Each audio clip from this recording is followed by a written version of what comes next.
Okay, welcome you guys. For those of you who don't know me, my name is Chloe Ballatori. I'm a relationship and communication expert. I'm a graduate of Princeton University and Pat Allen's Want Institute. I use tools that I learned from Dr. Pat of androgynous semantic realignment. I use tools of transactional analysis as created by Eric Byrne. And I use tools that I've created myself because I've been doing this work for over 10 years now. Wow, it's been a while. I work with men, I work with women, I work with couples, I work with teenagers. As you guys know, I do this meetup once a week because it's really important to me to expose people to this work.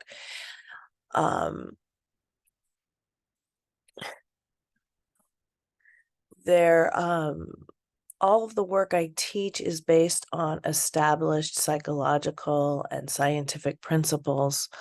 However, the tools to execute on those principles are relatively new and innovative. And so that's why I really love this work, is because it's very results and action oriented.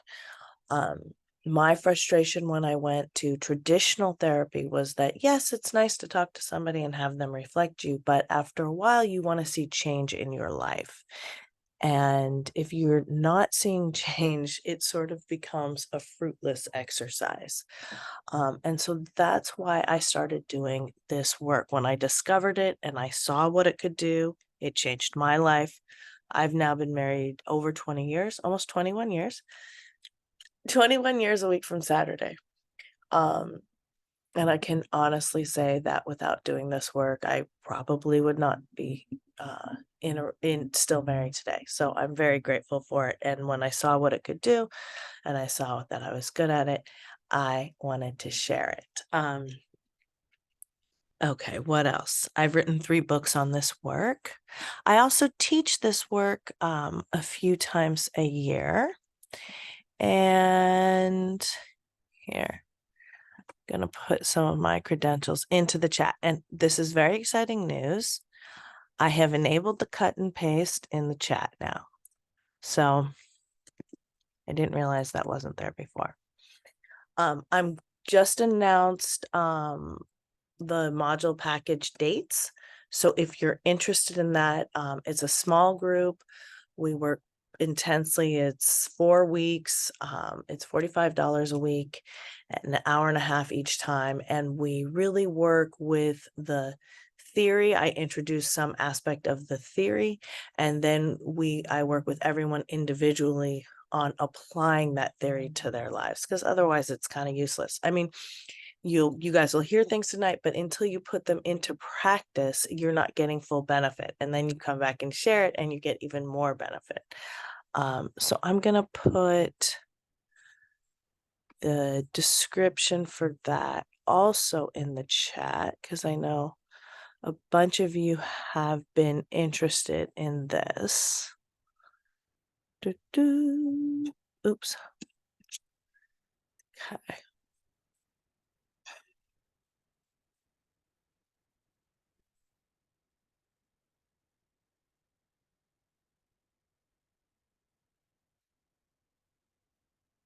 And like I said, I only do it a few times a year.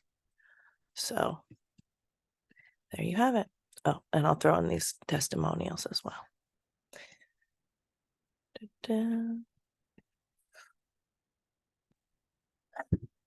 Okay. Okay. So what am I talking about? What is this work? What is all this stuff? Okay. Everything all the work that I teach is really based on the principles of yin and yang, also known as feminine and masculine. All of us are both.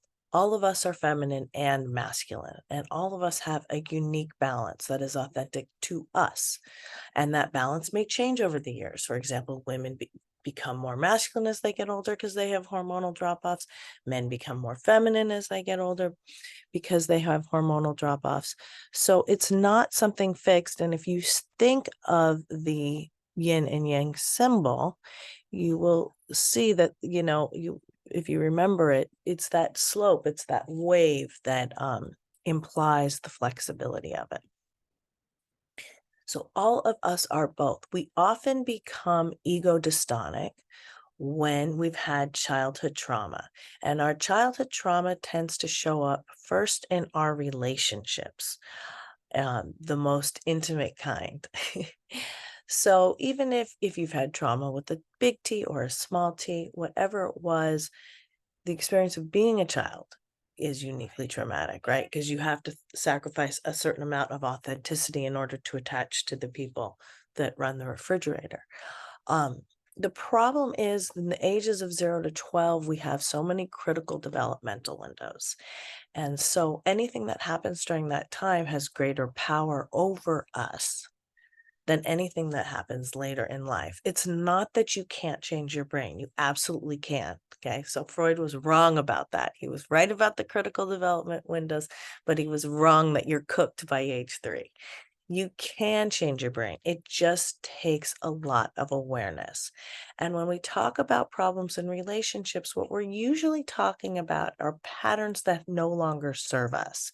And so if you've had a number of relationships that you don't think were successful, you may have noticed certain patterns. Those patterns usually stem from the survival conclusions that we make as children, that we think are existential truths, but again are just strategies of the moment. And we get in trouble when we bring these survival conclusions into our intimate relationships, because what we do in effect is recreate the same situation over and over again. We were talking about this in a module recently,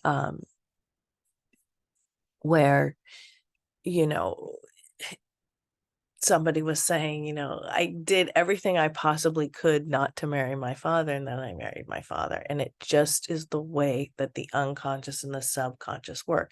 You literally can't plan it out better than the way that gets carried out. So these messages that we come up with, this narrative that we form as children, this is known as childhood scripting in the world of transactional analysis. And so one of the things that I help people with is unearthing what their childhood scripting is and how it is not serving them. Most scripts are negative. There are positive scripts. There are the scripts that we get from our families, and then there's scripts that we get from society. And often societal scripts are very pernicious because they are so all encompassing, or they can feel that way. If there's a script if you live in America, there's a script if you live in Japan. These scripts are slightly different. And so that's one of the things that we really try to bring awareness to so we can change them, because that is the first step in making any change at all, is bringing awareness to that change, to what needs to change, and to that pattern. And sometimes just doing that is a very painful experience. I've written 3 books on this work. The first is How to Live, Find, Love, and Keep It, which is really the basics of all this stuff.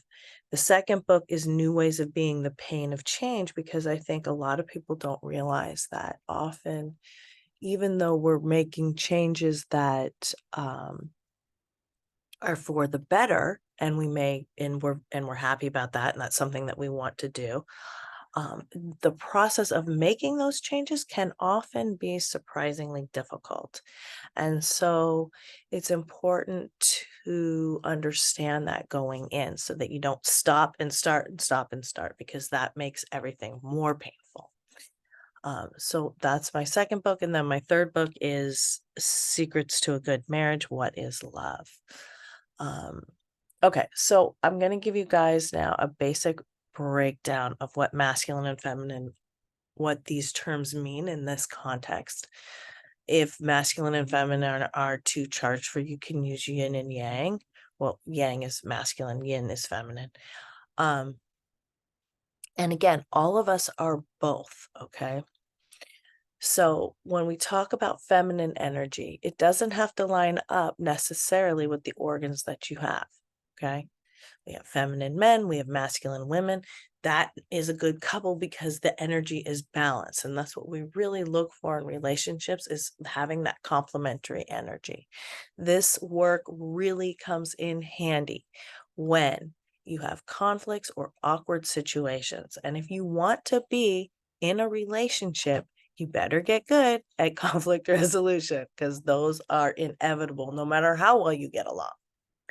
Okay, so when we talk about feminine energy, what we're talking about is the right hemisphere of the brain. This is the world of feelings. This is the world of sensuality and spirituality, creativity. This is energy that is in the world to make it fun, but it's not of the world. It's magical. It's passive, patient, vulnerable energy. It's receiving. Okay. One is not better than the other. Then we have the left brain, which is the yang energy. Okay, this is competitive, conquering, controlling. This yang energy takes care of, it gives, it advocates. Most of us are in our yang energy when we're at work, because it's the world of thoughts and deeds and achievements. Okay. Some of the issues that I deal with a lot with people is specifically with women who are very high achieving and are in that yang energy at work, and then want to be in the yin energy in their relationships and be receiving and be feminine. And sometimes that switch is hard to do, especially if you've been taking care of yourself for a long time. So that's one example of something that I help people with. Okay, so all of us are yin and all of us are yang. And if you want to know more about yin and yang, this is one of my favorite books. I'm putting in the chat.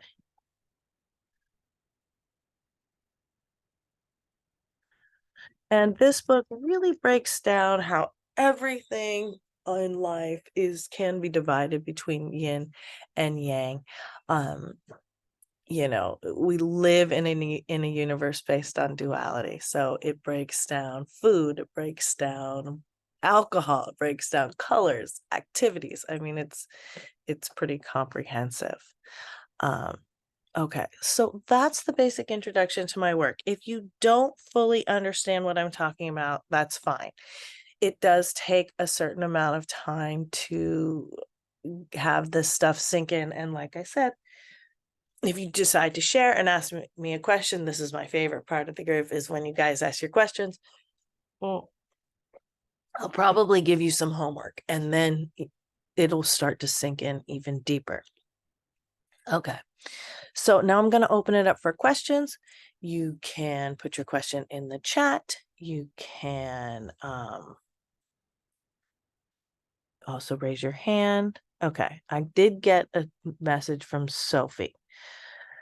Could you please talk about commitment issues for middle-aged women, getting triggered when getting close?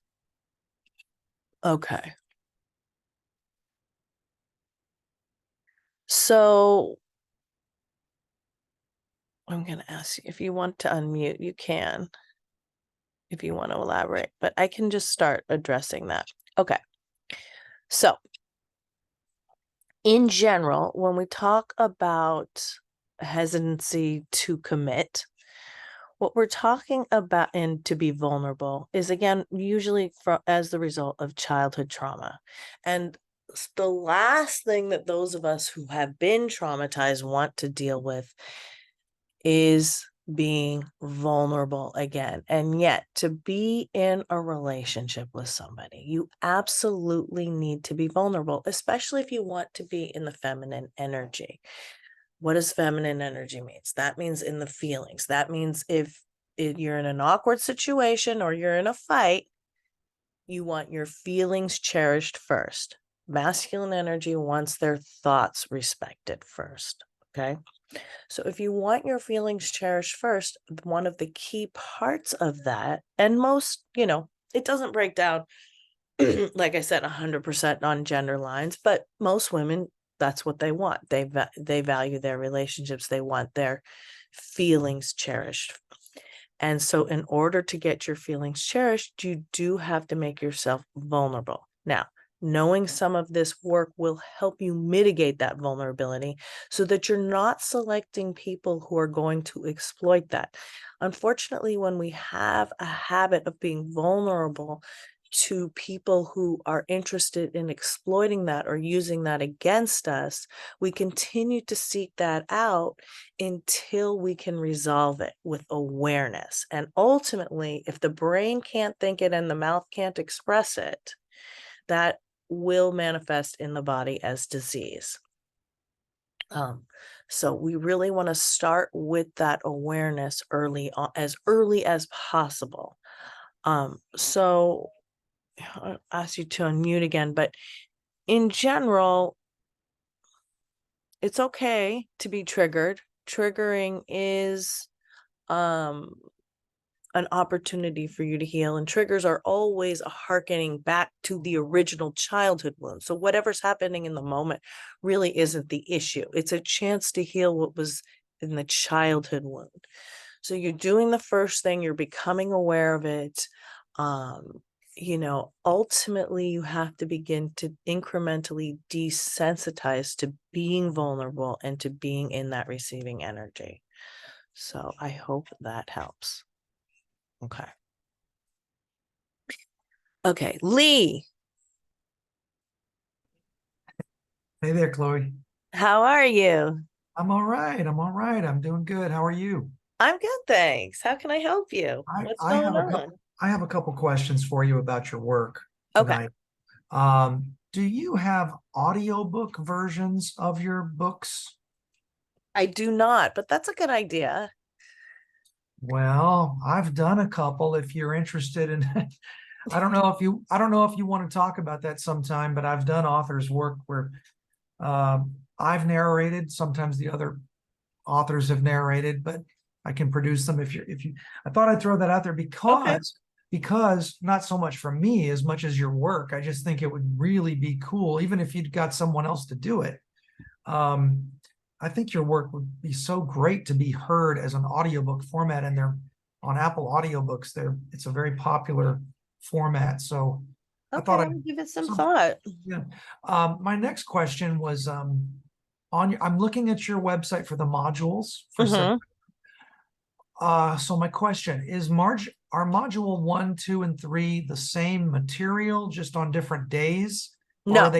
they're different levels of material? Yeah. So everyone starts with module 1, then when you complete that, you go to module 2, and then you complete that, you can go to module 3. Okay, so schedule be damned. I'm going to start with module 1, which is 4 consecutive Tuesdays Yes. in September. Perfect. And Yay. well, I mean, I'm saying that as an illustration. Right. That would be, I mean, I'm hoping I will, but Okay. but I would have to start with module 1. Yes. Schedule be damned. That's my only option is the Tuesday night one, Yes. right? Yeah. Right So, now. there's nothing in August yet for this month. No, I'm probably not going to start in August. But I'll start in September. And then, if you can't do, I last time I offered it on Saturday. Those Saturday people I'm going to keep on Saturday for the module 2 for this time. Um Hi Wendy. Okay, so all the modules are going to be starting after Labor Day. So the week after Labor Day, everything will be starting, and that those dates are now on the registration form. So here I'll put And my it's $45 per class, but you charge one lump sum, right? Or Yeah, some I can't remember the usually I'll final. take a deposit. So if you sign up and you want to make your deposit just to secure your space right away, because Uh-huh. sometimes we do sell out, Yeah. um, then you can, here, I'm putting my Venmo. You can give me, and sometimes I'll ask for this just so I know how many people are actually coming. Um, a deposit of $45, like before we start, and then like right before like the week before or week or two before the whole class starts, then I'll ask for the full amount. But the to secure your spot like right now, which is because it's like a month away, you can just pay the $45. And if anybody has a problem with that and you need to work out a payment arrangement, I'm pretty flexible, so hit me up. Okay, great. Well, last question is about childhood trauma age. Mhm. You had said that it's usually by the age of 13, Like 0 to 12. 0 to 12. Is it possible that it could be around 15 to 16 years old? Yes, yes, you could still have trauma later in life, but what's understood, and these are evolving studies, it's not like set in stone, but general what's understood as the critical window is from 0 to 12. Okay. I'm just processing my own past, my very first girlfriend that broke my heart and stuff. And if, I didn't really start a girlfriend thing until I was about 15, 16. So, and that was devastating. And I was wondering maybe if that had a play in my past, Probably. you know, if that affected my subconscious in a way. In the module, if you do sign up, we do on the fourth meeting, we do a really interesting exercise with fairy tales, and those tend to reveal some of those some of the adolescent scripting. So that'll be interesting to see Wow. what comes up for you. Okay, I've written it down. I'm looking forward to this. I'm going to do everything I can to get in there. So for September. So thank you. Yay. Yeah, I'm pretty sure I'll be there. I'll be there. So Okay, good. thank you. I'm putting myself out there. I'm meeting people. Things are good. Things seem to be getting slightly back to normal, and as far as the stressors, and yeah, Friday nights I'm going out. I'm going out tonight again, and just having fun to be in my social circle, and just so thanks. That's all I have today. Thank you so much Okay, for you answering are my so questions. Thank welcome. you. Yeah. And you bounced back pretty great. So good for you. Okay. I'm getting a message from Chris. How do you approach relationships as an empath? There seems to be a tendency to isolate, to prevent from being affected from other energies, and a tendency to remain in a relationship because of how the other person may. Yes. Okay, Chris. Chris, I can't tell. Okay. Do you want to unmute? Hi, Chris. Hi, can you hear me? Yes, I can hear you. Thank you for your question. Sure. Okay. Couldn't tell whether I was male or female from the name, right? Right, exactly. And even if I did know from the name, I wouldn't know if you wanted your feelings cherished first or your thoughts respected first. Everyone wants both, but which do you want more? I'm not sure that I know the distinction between the two. So the thoughts cherished versus Thoughts respected uh-huh. or feelings cherished? I honestly don't know how to respond to that. It would be Okay. both. Yeah, everybody wants both, but we have this rubric and protocol because when you're in a conflict with somebody or you're in an awkward situation, if you're coming at them with your thoughts and feelings, then they literally have nowhere to go. They can't negotiate. Okay. You're the 10, they're the 0, and in effect, that's an act of narcissism. Doesn't mean you're a narcissist. It just means that's the dynamic that we set up when we have conflicts and we come at our partners with both thoughts and feelings. So that's why it's helpful to have, if I start with a feeling, for you to respond with a thought, or if you start with a feeling, for me to respond with a thought. And I can give you an example. If you have a conflict that you want to me to address specifically, your question's kind of general. There seems to be a tendency to isolate. Okay. And to remain in a relationship because the other person may feel. Okay. So I'll elaborate on that if you want me Yes. to a little Yes. bit. Okay, Yes. so basically I am an empath, which is difficult and rare as a male. Um, and I'm affected by the energies of people, both positive and negative. But Mm-hmm. unfortunately, the world tends to be tends to have a lot of energy, a lot of negative energy, a lot of the time. And the Mm-hmm. way that I have dealt with that traditionally is to isolate. There have been periods of my life where I have gone years without interacting with another person other than my family, my direct family. Okay. And so that's one of the ways, and obviously that's not healthy for me because that prevents me from finding a partner. Yeah. Um, and the other thing I notice about that is when I'm in relationship with someone, I sometimes if I know that the relationship is not going to move forward, I will remain in the relationship because I know the pain that another person would experience if the relationship were terminated. Okay, so let me address that one first, because I know you think you're doing something kind, but you're doing something very unkind because you're not being straight with the other person and you're not letting that other person go and find someone who will love them the way that they deserve. So I know that a lot of people do this, and I'm not saying you're a bad person or anything like that. I understand it's coming from a place of empathy, but it's just that it's misguided. So the kindest thing is really to let someone know, I've enjoyed getting to know you, um, and the time that we've spent together, but I don't want to lead you on. I don't think that we have what it takes to go the distance or for a long-term relationship, or however you want to say it. And people usually respond to that well, or as well as can be expected, because you're really taking them into consideration. You're saying, I don't want to lead you on, you know? And so it's respectful. Does I that can make see that. sense? I can see that. Okay. Okay. Now the second thing about, yes, a tendency to isolate. So this is what a lot of us do. First of all, if you've had trauma, obviously it seems like it's safer to isolate, but the problem is that we need each other, right? This is one of the reasons I'm doing this work as a group. I do work with people singly as well, and that's wonderful. And we go deep, and that has its own advantages. The advantage of working in the group is that we create community and we create an understanding and we learn from each other.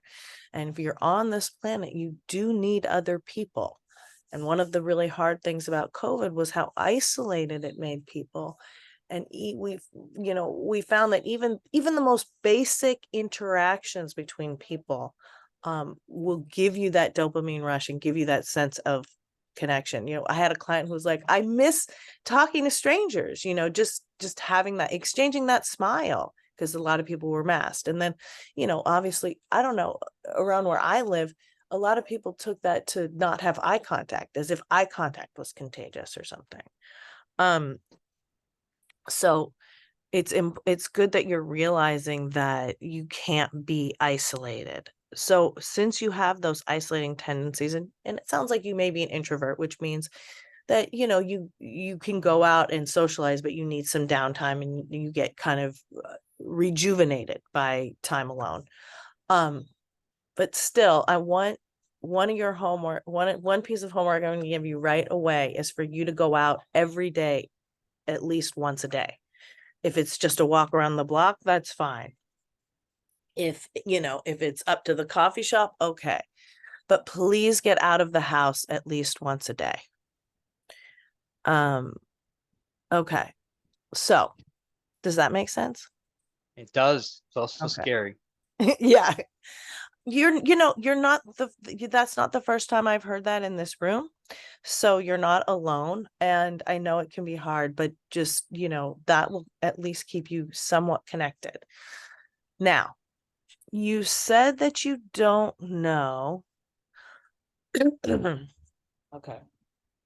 You said that you don't know if you want to be in your feminine energy or your masculine energy. You don't know if you want, okay. Do you want, I'm split right down the middle. okay. So you might want to try it a couple of ways. Okay. You can try what I usually assign people who want to meet, who are single, who want to get in a relationship, is something called the 5 flirts. Now, if you're in the masculine energy, I'll describe the 5 flirts. If you're in the masculine energy, you're going to be the one to speak first. If you're in the feminine energy, you're going to be the one who signals availability. Okay. So You can try it both ways, but basically what you're going to be doing is 4 days a week. If you see someone that catches your eye in the midst of doing your day, maybe it's your walk to the coffee shop, maybe it's your grocery store time, maybe it's, taking your dog out, whatever it is, you see someone that catches your eye, you're going to give them 5 seconds of eye contact and a smile. Okay. Now, the masculine mode is for if that is returned from the other person, and it could be a man or a woman, it doesn't matter. This word translates for heterosexual and homosexual. If that gaze and smile is returned, that's your signal to approach. Okay. So then that would mean that you would be able, you might want to say something like, oh, that's a nice dog you've got there, or whatever it is. If you're in the feminine energy, you're giving that signal to the masculine energy, letting them know you're open to being approached. Now, the exception to that in the feminine energy is if you ask for help. So you could ask for directions, you could ask for help, can you help me with my dog? You could, whatever it is that you could speak. That would be the one exception in terms of the speaking first. 1 day a week, you're going to plant yourself somewhere. Okay. And you go somewhere where you like, you like the people that hang out there. Museum, dog park. I have clients learning how to play golf just because they think they might meet somebody on the golf course. I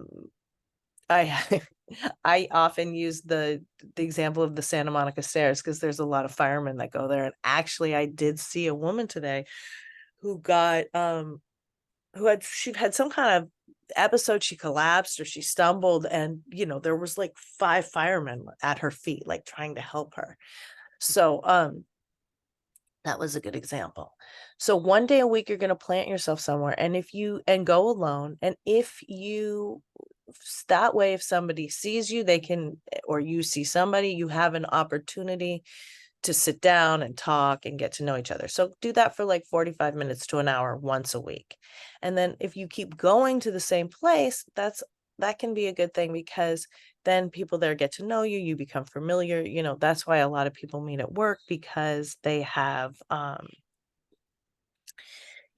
they have that opportunity to get to know somebody without the pressure of all those dates.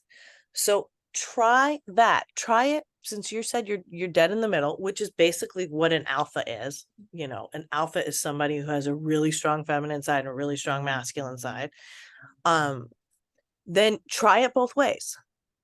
Try it sometimes doing the eye contact and smile and not saying anything, and try it doing the eye contact and smile and saying something. Sometimes I'll have clients who will literally be dating somebody, because until you're in a commitment, it's ideal to date 3 people at once. So they'll be dating somebody, they'll be in their feminine energy, and they'll be dating someone else in their masculine energy, because it can also depend who you're with. If you go, this doesn't always work, but if you truly are very even, it can sometimes happen that you meet someone and you're crazy about them. Maybe you were going to go for your masculine energy, but it's a really masculine woman or man, and so you decide to go for the feminine energy.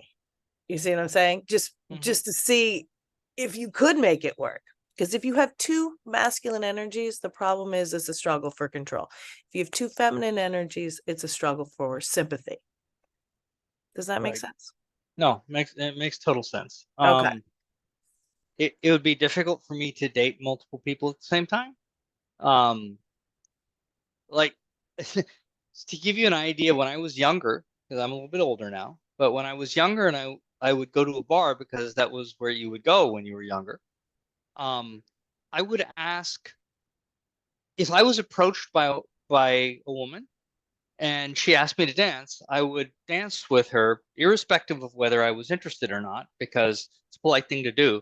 But then I wouldn't approach anyone else for the rest of the night, because I thought that person would see me approaching someone else and then be saddened by that. Okay. So you need to, I totally get it, but you need to work on, okay.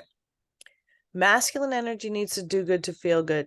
Feminine energy needs to feel good to do good. But you need to get into a place where you're putting yourself first. Okay. And you're making decisions based on what you want and what you don't want, rather than on how you think else is going to react. So basically, there's an exercise we get into in the I think it's in the first module. It's something called that Toby Kaler came up with. It's called the 4 drivers. And one of them is these are drivers that keep you scripted and unhappy. And one of them is please others first. Instead of pleasing others first, please yourself first. Meaning, if you make me a cake for my birthday, it's because you wanted to do it. You do it for you, for me. Okay. You don't do it to try to get something from me. And it's funny. I just did, I think it was today or yesterday. I think it was today or yesterday. I did a TikTok. I try to do like a piece of original content every day on TikTok and Instagram and YouTube. And it's all about, don't give strategically, give authentically. So bring some awareness to your actions so that you can understand what's motivating them. If you're motivated by what's known as the parental should, that's another thing we go into the modules, is these ego states. So the parental should is also known as the superego in Freud's language. But if you get into where you're doing things just because you think you should do them, that's not authentic to what you want. Okay. Ideally, you take the information. This is getting a little dense, but you take the information from the child ego state, which is the libidinal, seething cauldron of libidinal urges, the parent state, which is often the parental voice, but the universe of shoulds. And then the adult hopefully takes both of those things into consideration, and you come up with your decision. So when you're doing things, you've already started to become aware of it, which is great.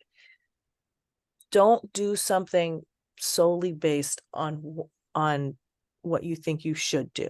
Okay. Do things based on what you want. Do things based on what is authentic to you. And it may take some time and it may take some practice, but start practicing centering yourself in your world instead of those parental messages. Okay. Makes sense. Thank you. Okay. And let me know how it goes. I love to hear your guys' updates. I completely, yeah. Thank you, Lee, for your comment. Yeah, I completely understand that too. I've fallen into that too. And these are all subtle things, it's kind of like peeling an onion. So, even though I've been doing this work like over 10 years, there's still moments where I notice, why am I doing that? Like I'm reacting to something that isn't in the present, and isn't really happening. Okay. Okay.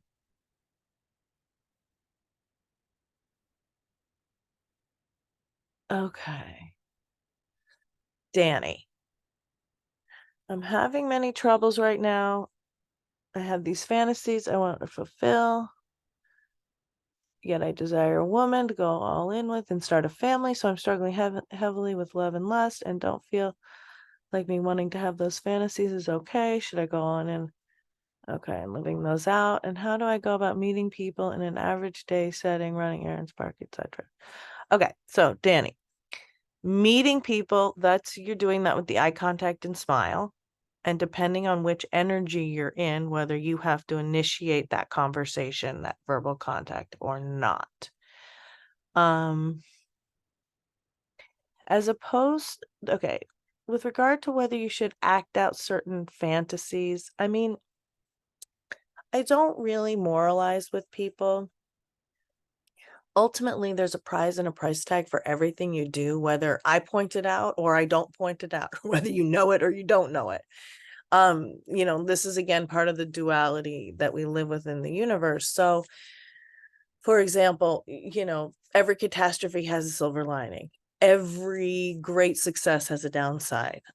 So whatever you do decide to do is going to have a prize and a price tag. I don't know specifically what the fantasies you're struggling with are or why you think it's a struggle, but ultimately you have to decide if you're willing to pay if you're willing to pay the price tag for fulfilling those. And maybe you don't know what that price tag is, and maybe I could help you with that. I don't know. But you do want to have a family. Okay. Okay. And so I just want to, there's something else you said in this, which I want to address, which is that having a fantasy and acting out of fantasy is a very different thing. And so it's not that you need to feel shame for having certain fantasies, but again, once you start acting things out, they may carry price tags that you don't want, if that makes sense. Did you want to add anything, or? Hi, Danny. Hello. Hi, thank you for that. Yeah, sorry, I wasn't really exactly sure how to word it. So it might have come out like a little weird, so my apologies. No, it was Um, good. but like for the most part, from the previous when you were talking with, was it Lee? Mm-hmm. You kind of hit some of the my questions as far as the where, um, and I guess like just the how and whatnot. So I guess I was just more, I don't know. It's it's more of like I'm not able to find a lot of younger like girls who like want to get married necessarily, or like for exactly like like have marriage in their like sights. So that's why I kind of like been wanting to like lean more towards like the just lustful things, I guess. Okay. Um and yeah, I don't know. It's just Okay. Well, I guess I'm scared of like sacrificing having like but just should I just like kind of trudge forward and just kind of forget those and just focus on like family and whatnot? Or like I just don't want to get lost in like the lust like I yes. guess Yes. yeah, And so I'm glad you're bringing that up, because that is a price tag of living out like certain sexual fantasies. And actually, I have a client right now who did go down that road, who went into a swinging lifestyle. And what ended up happening is that he just became extremely desensitized, you know, yeah, and ultimately found himself really disassociating during sexual acts. okay, And so that scared him. That's kind of why he came to me, is because he was like, that was, yeah, it just kind of freaked him out. I mean, you know, penetration, obviously, having intercourse, you can create a baby. So it does carry a certain amount of weight inherently with it. And women especially can get bonded from intercourse, even with people they know aren't good for them. So in general, I mean, it's of primary importance that you're not having intercourse with people who under deceptive auspices. So you don't want to have yeah, intercourse with someone where they think you're wanting a relationship and then you tell them after, oh, I don't, right? yeah, yeah, of So, course, if you want to have casual sex, go for it. But, just understand that the woman might get bonded, and that, you need to make that clear before it happens, because otherwise you're just running around hurting people, which isn't yeah, good for you either. Um, exactly. Now you said Um, you're not meeting a lot of young women who want to get married, which kind of makes me chuckle, because literally all the women I talk to want to get married. So, um, mhm, it could be that you're meeting like more masculine and more independent women. And look, there's a lot of confusion amongst men and women these days about how they're supposed to act and what they're supposed to say. And a lot of Yeah. women have been taught that what they need to be is independent. What they need to be is Yeah. strong. And unfortunately, putting that across does not allow women to receive. Exactly. Yeah. So, you're gonna have to find someone who's in the feminine energy, who's more interested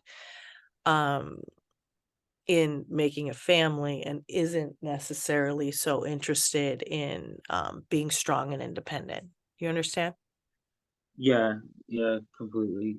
I guess then the other like thing that or one more question if that's okay. Yeah. So like I have been like I met this one girl close by and she's been like the only person like around my age or younger um that like I've met and actually like we got along and whatnot. And at first it was like a like friends with benefits or something like Situation. strictly that.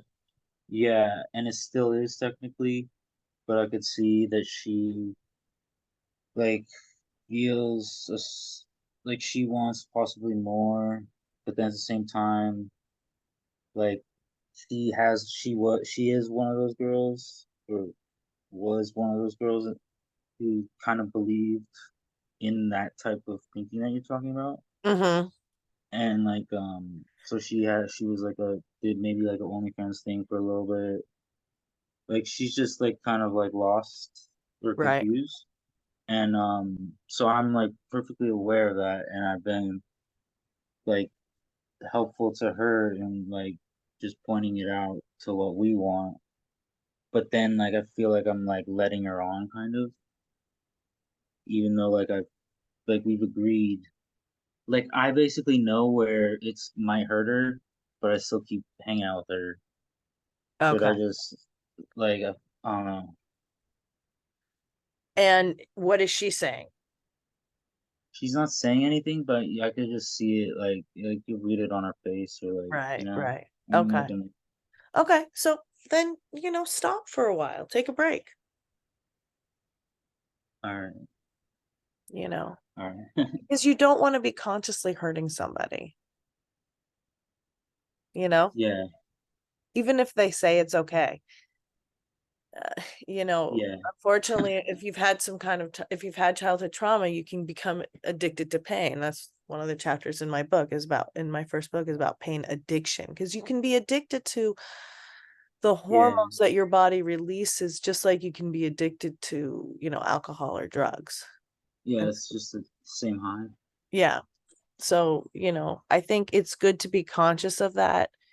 And if you're experiencing already, it's also just not good for you as a man to be hurting somebody because you want to do good. So it's kind of Yeah, damaging your self-esteem a little bit. yeah, exactly. I don't have any ground to stand on. Or Right. like, yeah. All right. Okay. Yeah, Well, yeah. thanks for Thank sharing. I you. hope that helps. No, yeah, definitely. Okay. All right, Sarah. Thank you. You're welcome. You guys are so welcome. And it's always neat, like it's a room of strangers. You don't think that, you'll have necessarily anything in common. And then somebody opens their mouth. And I started in a group, and I remember in the early days, women would go up and share, and like they'd go up. I would go, oh God, I don't think I have anything. Our group was in person. So, and it was all women. I think I don't have anything in common with this person. And they open their mouth and it's me, So it's always educational. Okay. Does anybody else have a question? I have a few more minutes. I could take one more question. This is my one free event. So if anybody wants the last few minutes, you can shoot me a question either in the chat or raise your hand. These again are the ways. Oops, that was to Danny. Okay. Sorry, Danny. Um, these are the ways that you can reach me. Sometimes people reach out to me just with a quick question, which is fine. If I can answer it quickly, I will do that. If not, we can set up a session. Those of you who are my clients know that I do my best to be available to you when you need me. So even if it's a weekend or it's at night, if I'm awake and I can help you, I will, because again, this is something that I really got frustrated with in traditional therapy. I'm having problem on Tuesday, my appointment's on Friday. Where the hell am I going to be by then? So people reach out to me when they're in crisis frequently. If they're in the bathroom on a date, or they've just been kicked out of their house, or whatever it is. I just find that that's the best way, economically, energetically. It's just the most efficient. Okay, what is the best way of your work and background, your books? Good question, Chris. Okay, so yes, you can dive into the books. Like I said, I also put stuff up on Instagram and TikTok every day. There's a bunch of things on my website.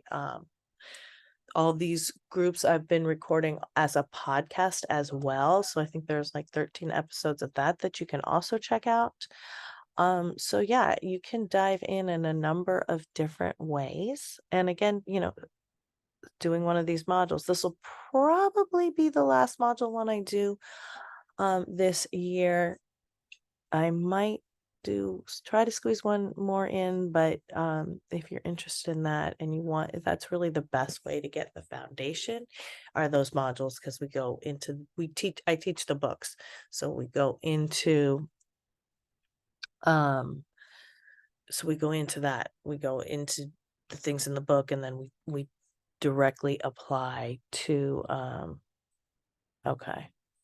we directly apply the work then to whatever's happening in your life. So I have a curriculum set, but it's also flexible. So it depends on the group that we have and what people are interested in. Okay, what's this? What's one from Danny? What's one thing I can do to start loving myself today? Okay. So, Danny, I'm going to give you an assignment. This is a piece of homework. Anybody else who thinks this will be helpful, you can do this as well. And this is called setting your alignment or your subconscious. And you take a piece of paper, and you can do it at night. So do it, when this group ends. Split it in half. On one side, you're going to be doing all your yang activities. On one side, you're going to be doing your yin activities. What are the yang activities? Okay. So the yang activities are the things that you have to do to get your goals accomplished. So it's going to work, or maybe it's going to the gym, unless you really love that. It's, going to the doctor. It's your deeds that you have to do. Then the yin side are the things that you do just for pure pleasure every day. So it's maybe a yoga class or a nap. You figure that out. But doing this exercise every night before you go to bed, it's kind of like a next level agenda. And what it does, it ensures that you're giving thought to your activities for the day. And all that thought is based either on respecting your thoughts, which is the yang side, right? The things you need to do to accomplish your goals, and cherishing your feelings, which is the yin side. Okay. So that's the stuff like, that you're doing just for pure pleasure, that are an end in itself. I had a client who just liked to organize little tchotchkes that relaxed her. So that's specific to you.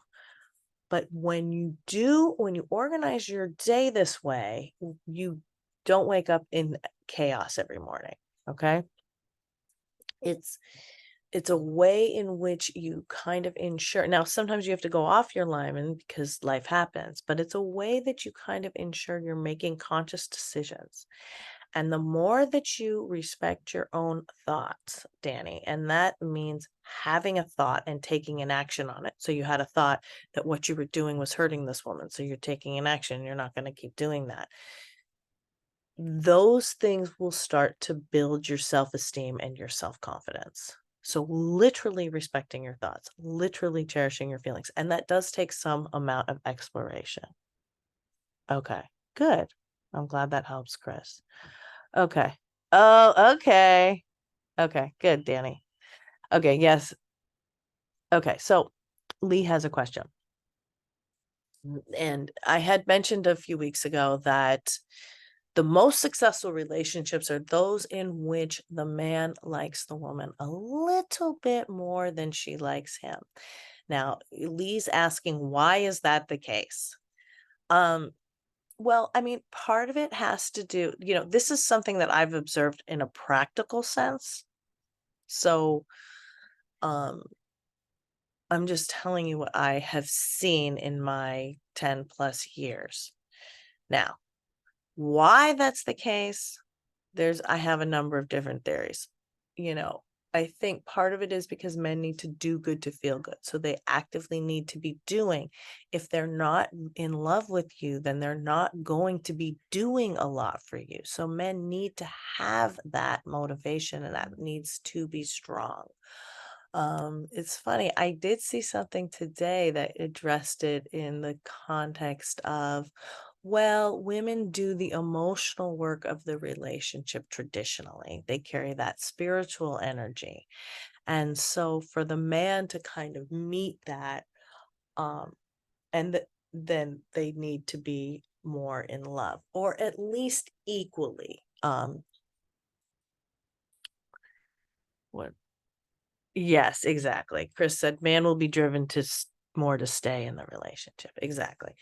So, the work of the relationship, like I said, usually falls on the woman. And so that's why it helps a little bit if the man is that extra motivated. But again, these are just trends that I see in relationships. And maybe it is, I think, to do with that do good to feel good as opposed to the feel good to do good. If I like her more, she runs away. It's like a gamer. If I like, no. Okay. Well, Lee, you're saying that's very scripty, what you're saying. That is not a universal truth that if you like someone that they run away. It has to do with the women you're picking and the way you're approaching. And what happens with you sometimes is you try to seduce women with guilt. You lead with your feelings. And so women feel sad for you. That's the turnoff. It's not that you like them. It's not that you give them attention. It's that you lead with your feelings, and that makes them pity you. So I hope that makes sense, because that kills the chemistry. You're good at it and you get attention that way. And so it's an easy trap to fall into, but it's hurting your romantic prospects. It's fine for friendships, but it's hurting your romantic prospects. Okay. Okay, I guess I'm gonna wrap it up now. Thank you guys for coming. And again, you guys know where to reach out to me. If I don't hear from you, I will see you all next week. If you like this group, feel free to donate on the pledge as well. I do appreciate that, and I will speak to you soon. Thanks for coming.